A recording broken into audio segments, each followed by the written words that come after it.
Okay, this is session 2, basic lighting techniques for machine vision. Partial bright field light. If we take a look at what I call ray tracing, all we're doing here is examining how that light is interacting or what angle or direction it's coming from onto the surface. Okay. So in the case of bright field light, the light, again, higher than 45 degrees tends to come on the surface at a higher angle. And those flat surfaces, the light's going to bounce straight back, okay, toward the camera. On those surfaces that are dimpled or whatever the case may be, it's going to deflect the light or scatter the light away, so the camera will not see that. That has important ramifications on the contrast patterns that you might generate on a sample. So obviously specular surfaces are going to reflect that glare at high angle. Flat, smooth surfaces are going to reflect more evenly. We can also take advantage of that reflectivity pattern as well with bright field lighting. Okay, here's a dark field example. Angled light, 45 degrees or less, of course, as I said. Okay, this happened to be a bag of peanut brittle, and I think what they were actually looking for was trying to inspect the surface for plastics defects. Okay, now you can see that they probably used a high angle light. You've got contrast pretty decently. You can see part of the upper surface. The lower surface does not show up well at all. It's completely washed out. So in other words, that light was hitting that surface coming right back to the camera. Now, if I take that same sample and put it under a circular dark field light, you can see a considerable difference in terms of the quality of the image. And then you can clearly pick out where the defect was. Now, after seeing that defect in the right-hand image, you can look at the left and say, yeah, okay, I can kind of see where it was. But we didn't really meet all of our criteria there either, did we? We met criteria 1 and 2 pretty well. We did not meet number 3. In other words, it's not really very robust, because the next sample, the next bag of peanut brittle that comes down the line may reflect completely differently, again, occluding the surface or the defects. The dark field lighting, much more robust, much more sample-specific, sample-appropriate for this particular application. And so regardless of how that bag is positioned, oriented, or the surface, it's still going to get a good clean image. Okay, so that's a much better technique for this particular type of analysis. Again, looking at dark field light with ray tracing, lower angle hits those flat surfaces, tends to scatter away. In other words, the inverse of what happens in bright field. Same thing with the dimpled areas or the recessed areas. Sometimes it may send it right straight back to the camera. Sometimes that's exactly what you're looking for. In the case of a scratch on a mirrored surface, that's a perfect way to do it. Okay, we can take advantage of several things here using dark field light. You can really emphasize changes in height, okay, very precisely. Contour, shapes, things of that sort. Flat polished surfaces, as I said, as I showed earlier, are going to be very dark. Okay, here's another way to kind of look at both of them together with a sample. Okay, again, ray tracing, bright field, our same sort of surfaces here. Light reflecting straight back to the camera. Those areas are going to come back very bright in terms of what your camera sees. Okay, when that same bright field light hits the other surfaces, scatters away, they're going to tend to reflect back very little, in which case you get a darker pattern. And if you look at a dot peen matrix code, which I see quite a bit of in terms of part marking nowadays in the auto industry in general, this is the sort of image you get. So in other words, what you end up with is bright background and very dark pits. That's because all the light is being scattered away from the pits. Now obviously, if we take a look with dark field, inversely, you're going to see the same thing, or the opposite, I should say. Low angle light, going to bounce away on the surfaces, not as much reflection, and some of the dimpled surfaces, again, are going to reflect the light straight back to the camera, so they're going to come back brighter, in which case, as you might expect, you see an image like this. Now, I work with engineers daily, and I get asked this question, well, which one is better? And there's no simple, easy answer to that. Again, it depends on what works best for you. I personally, if I have a choice, I like the dark field because that background is completely washed. It's gone. It's dark. You don't have any issues there with discolorations. Now, what you can obviously have an issue with is if you've got pits that aren't part of the surface, or we've all seen those cases where the surface, they put peen matrix codes on curved surfaces, on dimpled, bumpy surfaces. We've all been there. We've seen that, so that's hard to deal with anyway. But so I prefer the dark field approach, but again, keep in mind you've got to have that sample close to the light's got to be close to the sample, and that can create a problem sometimes. And so it just depends a lot on your application. Now, another question has been asked as well. Do I need a ring light to do this application? I say no, because you really just need light from the same direction, because all the pits are going to reflect back the same way, and so it didn't change the shape. Okay. In other words, it's non-directional in a sense. It's multi-directional, I guess would be a better term to put it. So you wouldn't necessarily have to use a circular light. You could.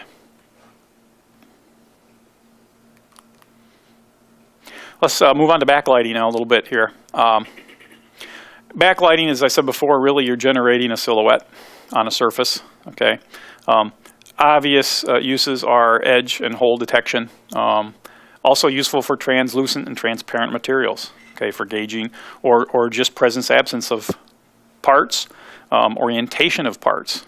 Vision guided robotics is also heavily used for pick and place devices or something along those lines, and obviously gauging. There are some caveats with high accuracy measurements involved. Those I know have been discussed in the other classes. I mentioned early on about light diffraction, okay, and how it might impact your backlighting selections. Okay, bear in mind that this is a minor difference. It's muchly exaggerated here so that you can get a sense for what it's like. But again, light tends to bend around obstacles, okay? And so this diffraction angle, as I said before, is a function a little bit of the wavelength, okay? And so the longer the wavelength, the more diffraction you have. The shorter the wavelength, the less diffraction you have. And you can probably envision a scenario where you're using white light, in which case you've got chromatic aberrations. You've got aberrations from every single wavelength in that range. And so that has an effect on the quality of your edge detection as well. So now you're thinking, well, gee, okay, if I've got less diffraction with blue, then I should use blue backlighting for every sample that I look at. No, you don't have to really. There are a lot of reasons for not doing that. And again, the difference here is tenths of percents. So it's not a huge difference. I'd say if you're grasping for straws and doing everything you can to try to get the most out of it, then it's okay, try a shorter wavelength and see what happens. Okay.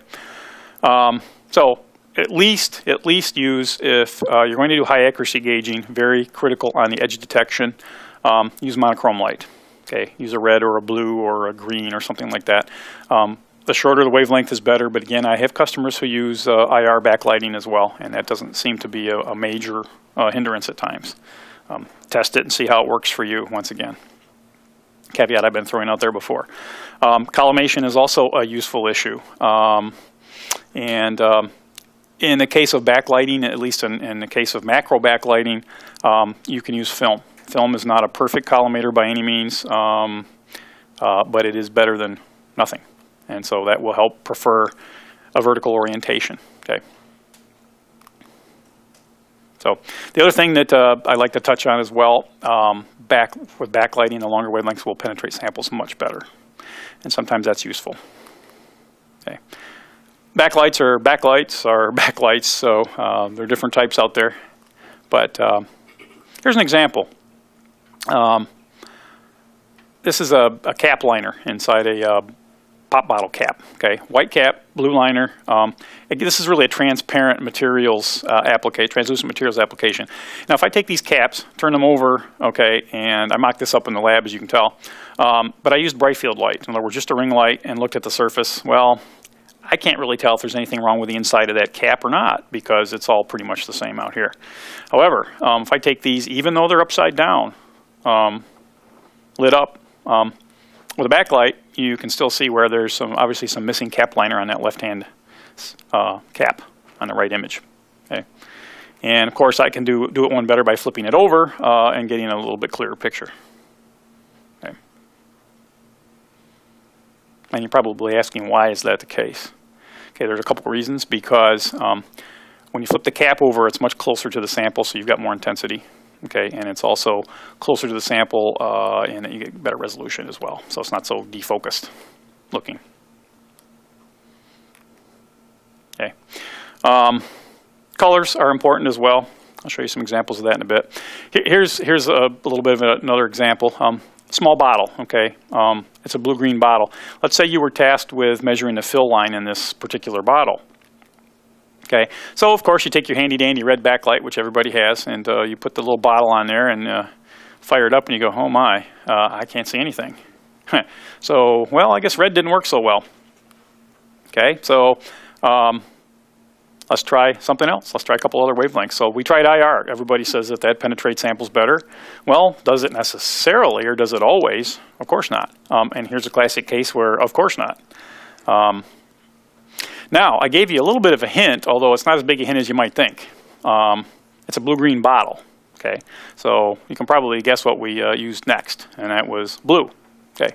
Now, it did happen to penetrate it, and I think what's critical here to note is that in this case, yes, it worked, but it's not always that case, okay? And it's, again, it's something you have to try. There's no real way to be sure about it, but I've had sample bottles that were a certain color and tried the same color light, and the light would not penetrate. So it sometimes depends on the material's properties as well as the color of the sample, okay? For whatever reason, plastic beer bottles, brown plastic beer bottles, red, long wavelength red light works very well, 695. IR won't go through it, even though it's a longer wavelength. So again, it depends on the interaction with that particular sample, okay? So that's something to keep in mind. Again, just because it was blue and green doesn't necessarily mean that the blue-green light will penetrate, but it's worth a try. And in all fairness, you know, you could hold the bottle up to white light and you could see the level. And so I knew that there was some wavelength within the visible range that would do the job, so I just kept playing around until I found the right one. And again, that's something you'll have to do as well when you start working on these yourself. Full bright field lights, again, can be different varieties, domes, these axial diffuse beam splitters, flatter planar diffuse lights, cylinders. It's really a function of these lights we're using here are also the same sort of diffuse lighting technique. It's the same approach. You want to minimize the contrast on those features, okay? You want to generate an even reflection as opposed to a sharp gradient reflection. And so, again, you've heard the term with the dome light, cloudy day illuminator. Okay, it minimizes glare, and it really does simulate what you see on a cloudy, overcast day.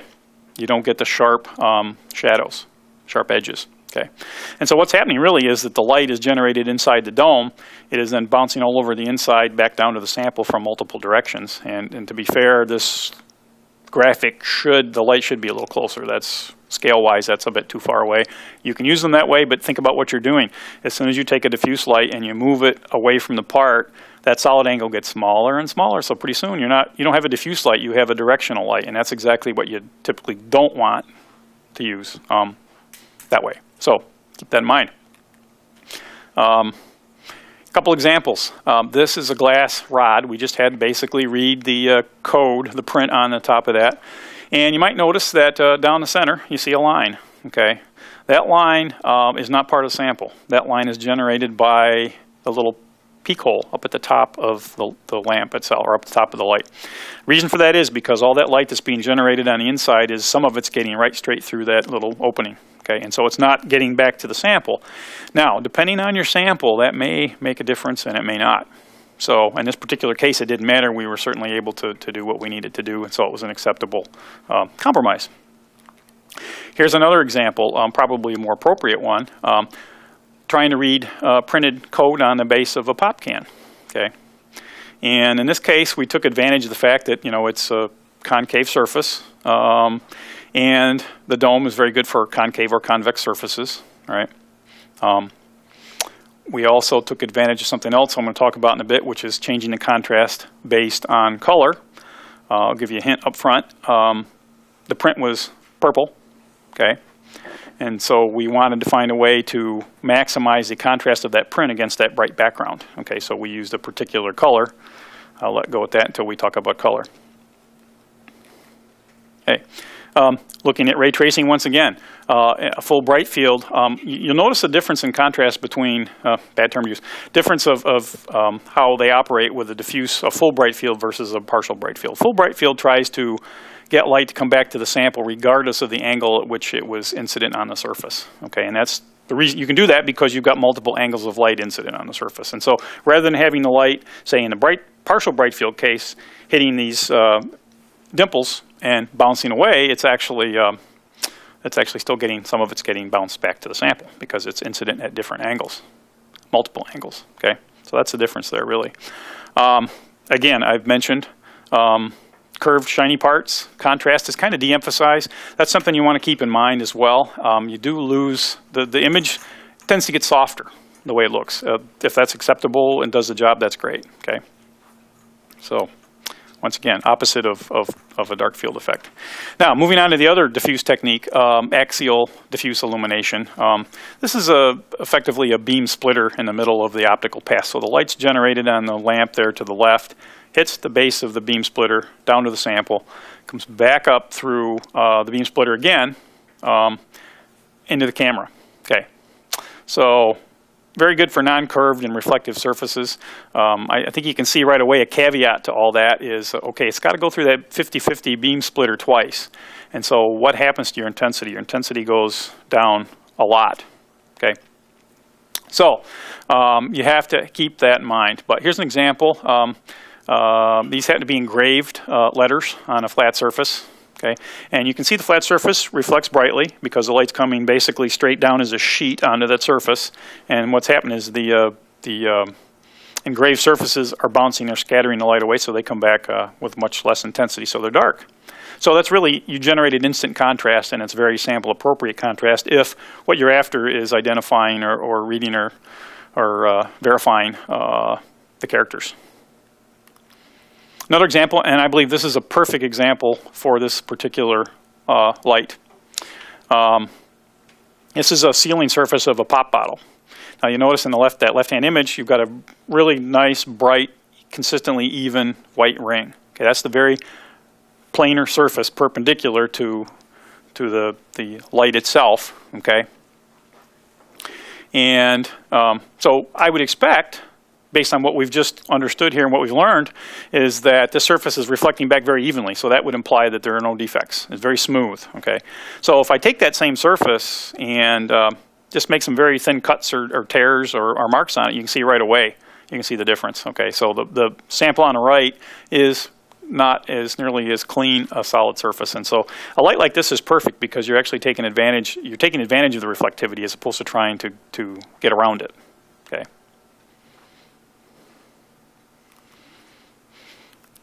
Looking at ray tracing once again, the light is mostly coming from a single direction as a sheet down on the surface, and so as you saw in this previous example, the light that hits those dimpled or engraved areas tends to scatter away, and so you have a darker surface coming back. Okay. Now you can also take advantage of this in other ways.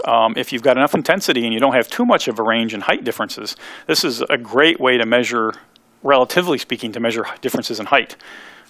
Remember the inverse square rule in terms of the intensities. And so if you've got a higher surface, which is much closer to your sample, it's going to reflect back much brighter, as opposed to the surface which is a little bit farther away, it's going to reflect back less intense, simply because of the inverse square rule. So you can take advantage of those as well. Angles, the same thing. You've got an angle that shoots the light off away. So it's great for picking up differences in hones or angles on a metal part very, very easily. Okay. Here's a hybrid, the flat diffuse light. And it's really a sheet of light that's directed again downward, but it's relying not on an angle of incidence as much as it is the diffusion that's happening inside the sample surface itself. Okay, and so it's like mini little diffuse sites. And again, it's a hybrid. I think the advantage is that it can be used at longer working distances than, say, a dome light. You still have the negative issue of the viewport at the top, which can cause some issues with non-reflectivity there and have a dark spot, particularly on a very uniform, bright sample. You're going to get that. You're going to see that right away. Anyway, here's another sample that I mocked up here. real world sample, but this is a pharmaceutical tray, okay? And if you look at each one of those little cylinders or dots in the middle is actually an individual well, okay, they place samples in. This sample size, the whole thing, the tray is about 5 by 7 inches, roughly 6 by 5 maybe. Each one of those wells has a laser engraved 2D matrix in it. Okay. Now obviously, unless you have super de-duper resolution, you're not going to be able to pick out and look at each one of these individually, so I had to zoom up here to even show the effects. But what I want to do is step you through the differences in terms of what each of these lights does for this particular sample. One of my thoughts was that, well, a coaxial bright field light might be okay, ring light, and you can see the matrix there. It's not very clear, very indistinct in some cases. In fact, it gets overwhelmed by the surface detail of the plastic itself. I believe these were plastic. So not necessarily a good choice, okay? So ring light, not so good. So here's a dark field ring light, coaxial, meaning it was around the sample surface, around the lens, okay? Now that worked pretty well, clearly. I would say this, could we have done maybe a more robust job? Maybe, but you'll notice the only issue I see is each of these wells is about 5 millimeters deep. And so you can see on the upper right and the lower right corner, you can see where the angle of the light was you were getting some vignetting based on the edge of the surfaces. Okay, in this case it made no difference, and so that's a perfectly acceptable, as long as you don't have that circumstance where it could vignette, that's a good solid solution. Bottom line is, could we have done better? Perhaps. So I thought I'd try the coaxial, which personally I thought would do a great job. And you notice, you see the sort of inverse pattern here, inverted black to white, white to black, but the contrast levels aren't that good. There are vision systems that could probably handle that okay, and maybe not, but you're still dealing with a lot of processing, and you know what, let's get the better image in first, spare the system having to do all that extra processing and overhead. So move on to, of course, a dome. I expected a little better out of this too. For whatever reason, the multi-angles did not produce the level of contrast that we need. In fact, it's probably worse. You'll notice everything else is very clean and clear in terms of edges and things of that sort. But obviously, if we're trying to read the matrices, that's not necessarily the best choice. Well, who's left? I guess you can probably guess. Mr. Flat Diffuse. You can see there that we certainly got a very good image with this. Okay, we don't have the vignetting problem. We don't have the angle problem. If we had to have the light backed off from the sample, we probably could because the intensity is sufficient. So good choice. And I wish I could tell you which one worked. Frankly, I thought the dome would be the best choice myself, but clearly you saw the differences there. So I get fooled. I've been doing this for 15 years, and it's easy to get fooled. So test it when you can. Reference material here really for the advantages and disadvantages of the different techniques: bright field, dark field, full bright field. I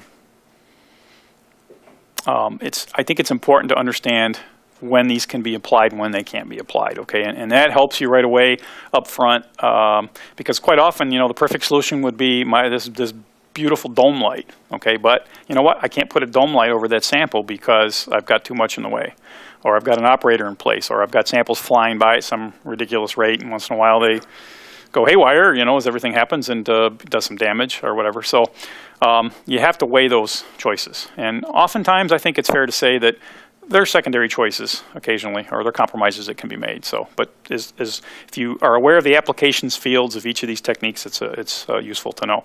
I tried to work this up in a little bit more graphical form in terms of surface reflectivity and texture or shape. Okay, I have a little explaining to do on this one, but if you plot increasing surface reflectivity to the right versus a difference in surface texture and or shape on a y-axis from flat basically to curved, and of course the reflectivity from matte to mirror specular, you have to change the technique that you apply to the particular sample, okay? And I have what's called the geometry independent area there, and if you think about it for a second, if you've got a flat matte surface use whatever light works best for you, because you may not have issues with reflectivity necessarily. So a bright field light's perfectly fine. You could very well use a dome light if that met the criteria for specifically what you're looking at better. Now, as you move, however, as you move from upper left to the right or to the bottom, you have to change that technique. Okay, and so as you move to the mirror specular, you maybe want to look at diffuse lighting of some sort, maybe dark field lighting again, depending on what you're doing. And as you move downward from flat to uneven topographies or curved surfaces, you also got to look at maybe a diffuse light or a cylinder sort of approach. So that's really what this slide is all about. Let's take a look at the inspection environment here a little bit as well. Again, I know these will be covered as well quite much better than I can do here justice, but I felt like they're important to know. But some of the physical constraints, you have to be thinking about these when you develop your lighting solution. Access for your camera, your lens, your lighting. Okay, in other words, what's going on in that 3D working volume around your sample? Okay, what do I have available? What's the size? What's the shape of that volume? Okay. In other words, how close and how far away do I need to be with my lighting? How close can I get if that's important as well? So those constraints you have to have some basis of as you start developing your application. Part characteristics, I think again, these will have some bearing, most assuredly. What's going on with your sample? Is it moving? Is it moving but indexed? Is it stationary? Of course. If it is moving, what are the speeds and feeds? Okay. Is strobing an advantage? That's something that probably should be discussed in an advanced class as well. And if it is, what are we expecting in terms of our on times, our duty cycles, our expected pulse widths, things of that sort. Part presentation is a big one.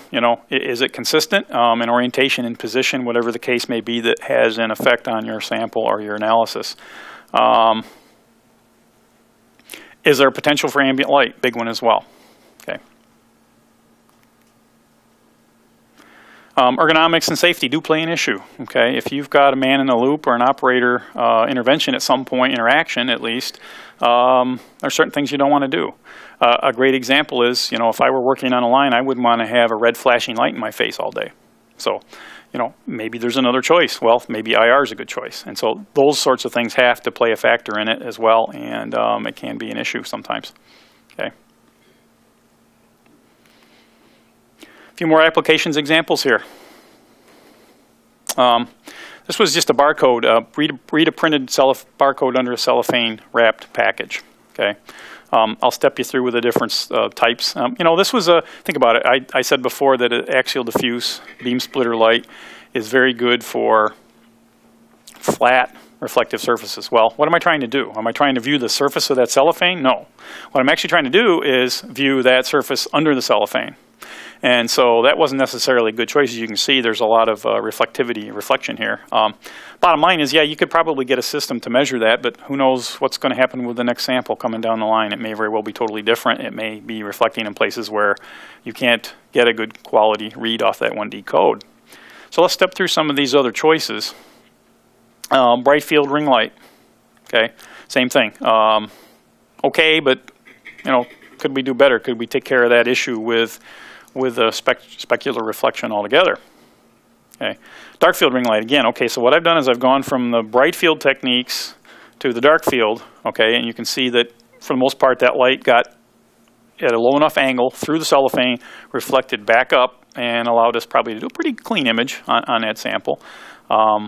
I would venture to guess that that's probably adequate unless they had some very strange things happening with their cellophane wrappers. You never know. But, again, we met the two criteria: maximize our contrast where we need it, minimize our contrast where we don't need it, and pretty much probably accomplish the robustness part too. But again, we could probably still do better, maybe, right? And this just happened to be a bar light. Okay, so it's just a linear array light at low angle. And I think that's probably a cleaner image. And so, assuming everything else was good. Another advantage of a light like this is it can be off to the side. So it doesn't have to be directly over the part. Good choice if you have an issue with being able to put a light directly or a camera directly over the part. All right, same thing here. This was a plastic case, I guess, and I don't know, I forget what was in there now, discs or something, but clearly you can see this is a coaxial bright field ring light. A lot of reflection, obviously. You can see the source there. All I did was use, again, a linear array off to the side, and essentially this is the geometry I used, okay? So it doesn't have to be anything fancy, just has to be low enough angle that the majority of that light is hitting the surface, bouncing away. Your camera does not see it, but what it does see is what bounces around on the inside, comes back out. Okay, here's a stamped date code, recessed, you know, it's a metal part, textured, flat, curved, who knows, one of those tough ones to deal with.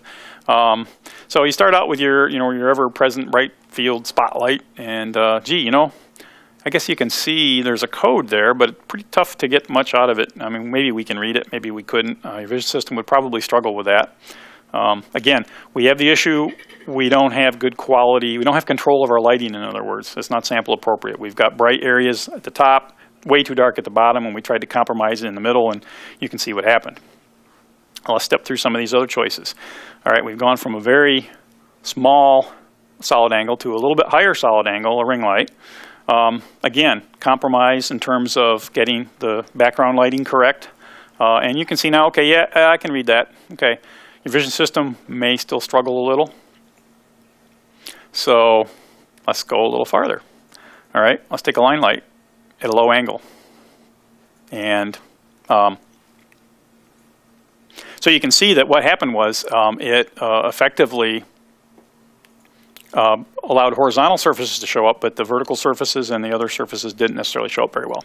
Okay, so that should tell you pretty much what you need to do in terms of using a dark field ring light. Okay, now this is where a circular dark field ring light is a necessity, because you have to look at the entire surface, all the angles. And you can see there that we got a good clean image, it's consistent, and we can also read a little bit of a code up there at the top as well. Okay. So how do we avoid surface glare? We change the geometry. Okay. 3D spatial arrangement of the light. Okay, again, that interactive surface, 3D working surface.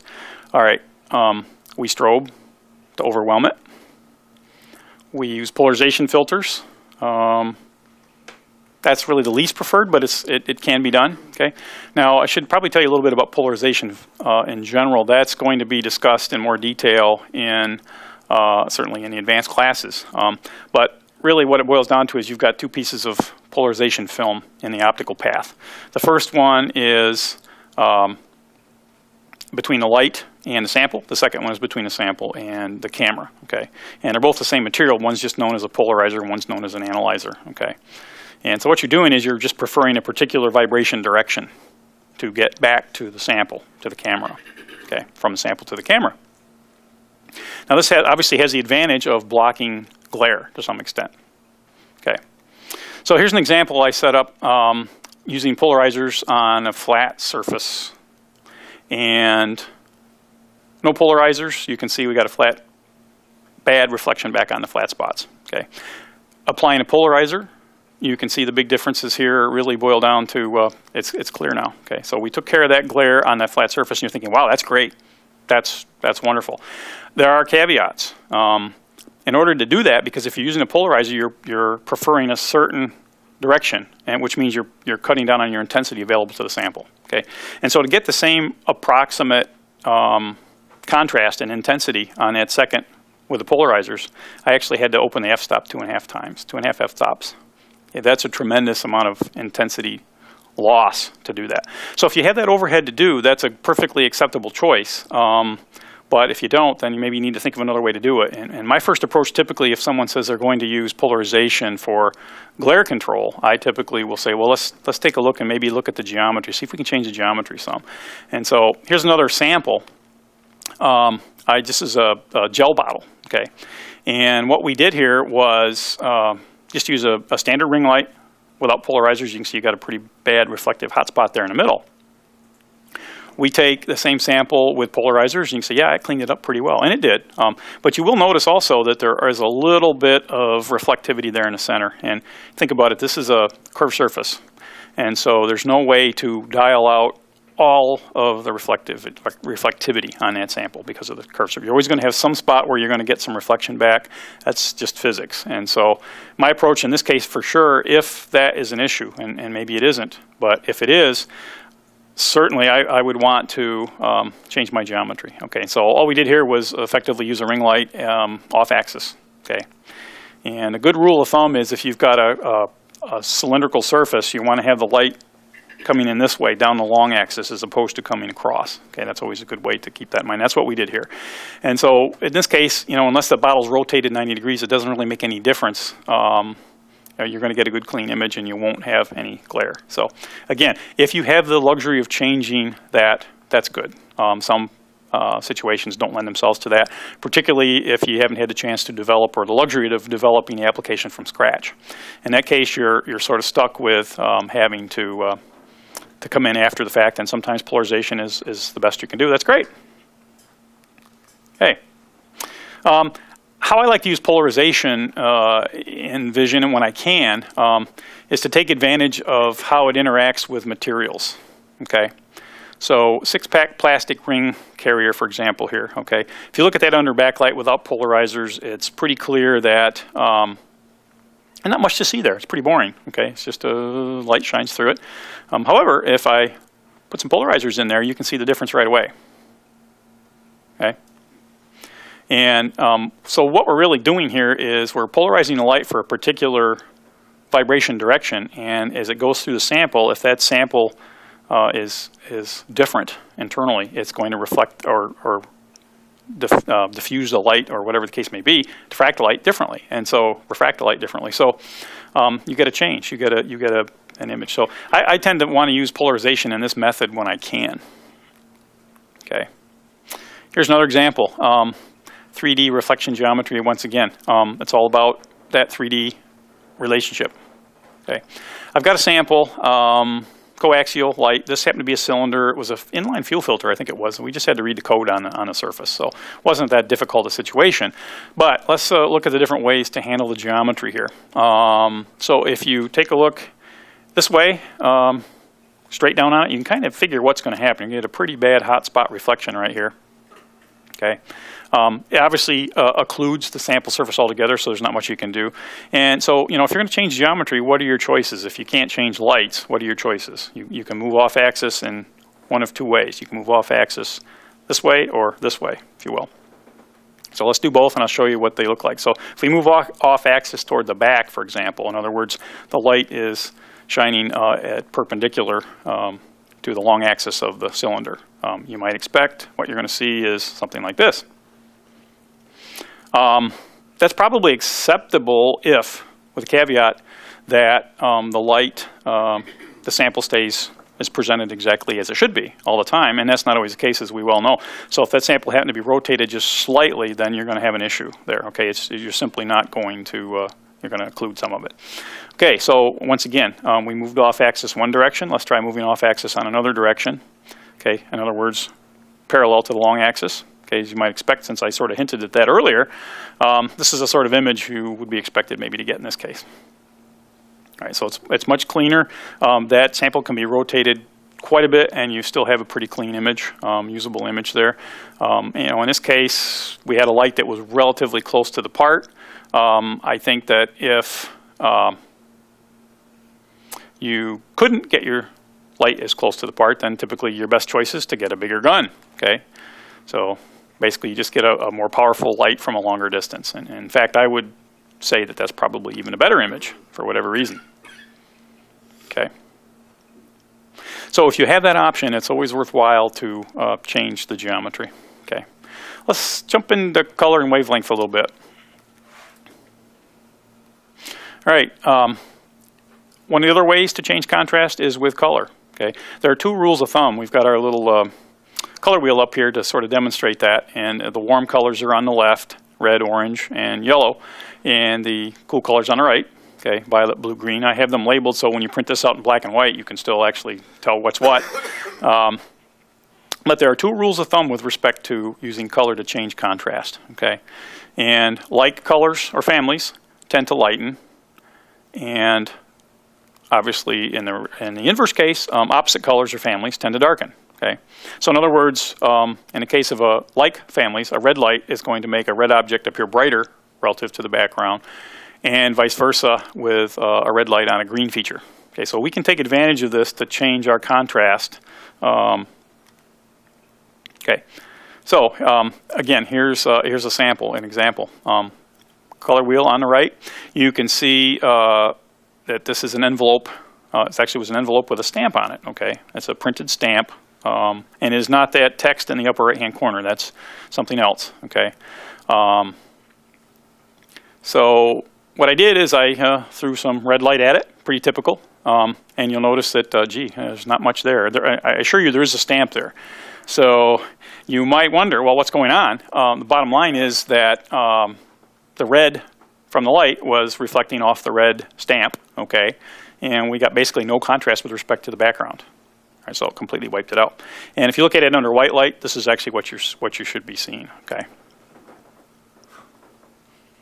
Now, question is white necessarily the best choice? Could be, depending on your situation. Multiple samples coming down the line where you have no control over what color's coming next. Maybe white is a good choice, especially if you have to use a color camera, of course. However, could we do a better job with our contrast if we needed to? So obviously we can play around with some other colors here. And we've got blue now. All right. Now you'll notice that the blue a little bit more contrasty, and I think that you might expect that with respect to comparing it with the white. Okay, because again, it's opposite on the wheel. Okay, more or less. Okay, the blue and the red are somewhat opposite on the wheel, at least different color families. But it's not quite as the contrast is better, but not as good as maybe as we can do yet. So obviously, if you go straight across the wheel, you get the maximum for your bang for your buck. And in this case, of course, it was green. So that's the best contrast. Okay. I think the important caveat to remember with this particular situation is you've got to consider what that light's doing, not only to your sample, but also the background. Okay. White light obviously will contrast all colors, but as I said, it could be a compromise depending on what you're trying to do. So just want to keep those in mind.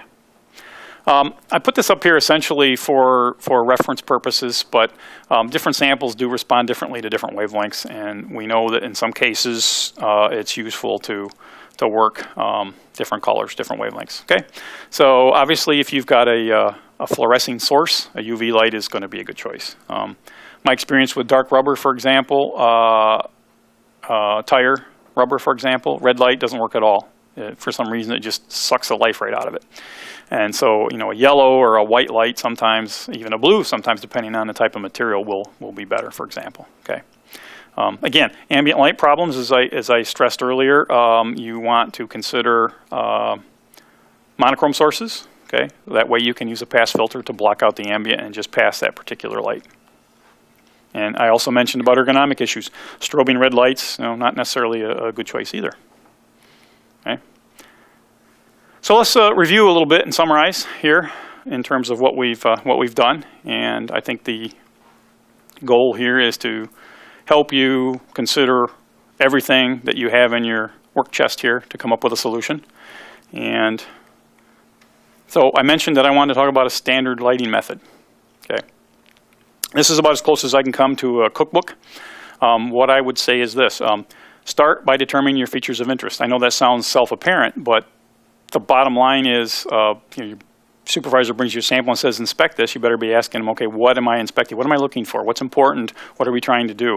And get as much information as you can. So you start there. You figure out the features of interest. I always, myself, I start analyzing part presentation because, again, as I had stressed earlier, situations where like you have a dome light, you have to be sure that you can put the dome light in that place and it's going to work for you. Okay. So analyze your excess. Surface characteristics I usually go next with. Okay, is it a reflective surface? Is there texture involved? What's the contrast like? Can I boost the contrast between the background and the sample? Okay, what's going on with that surface? Is it flat? Is it curved? Okay. Finally, you've got to have some awareness of the light types, the applications, techniques. In other words, you need to understand what the geometry is of a dome light. You need to have a good background on what bright field gives you versus diffuse lighting versus backlighting, okay, for example. You have to know those. And then I start right in with the cornerstone issues. As I said before, I think one of the big issues with cornerstone is where do I go? Like I said, I usually start with the geometry. That's variable depending on your sample. And then ambient light issues. Sometimes it's obvious to me if a customer calls, and as I said before, we have a problem with sunlight. I know right away that I've got to work on controlling the ambient issues. But that doesn't necessarily mean that I ignore everything else, okay? So you got to keep that in mind.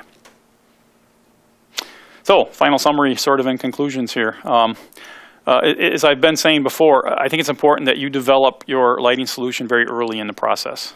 Don't wait until, okay, I've got my camera picked out, I've got my sample handling picked out.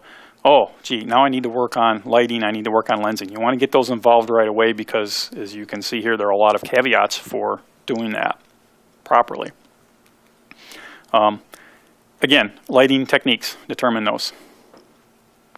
Don't forget your 4 cornerstones. Don't forget about blocking ambient light. In terms of light source intensity comparisons, it's always good to consider apples and apples. I think a better approach, rather than asking for an intensity value, would be to just simply get the light and try it.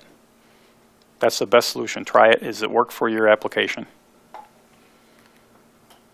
Don't forget about your camera sensitivity. That's a critical issue sometimes as well. Monochrome for high accuracy gauging. You know, that's a solid one to remember. But don't forget that your light may interact quite differently with your samples. Okay, textures, colors, compositions all play a factor in what's best developed for you. And I would say, you know, make the lighting solution as robust as you possibly can, and that oftentimes means getting as many samples as you can and running them over and over until you're sure you've covered everything you need to cover. And then odds are, if you've got the right lighting, your solution is going to be robust. And obviously, need more help? Call a lighting professional, and there are many of those out there.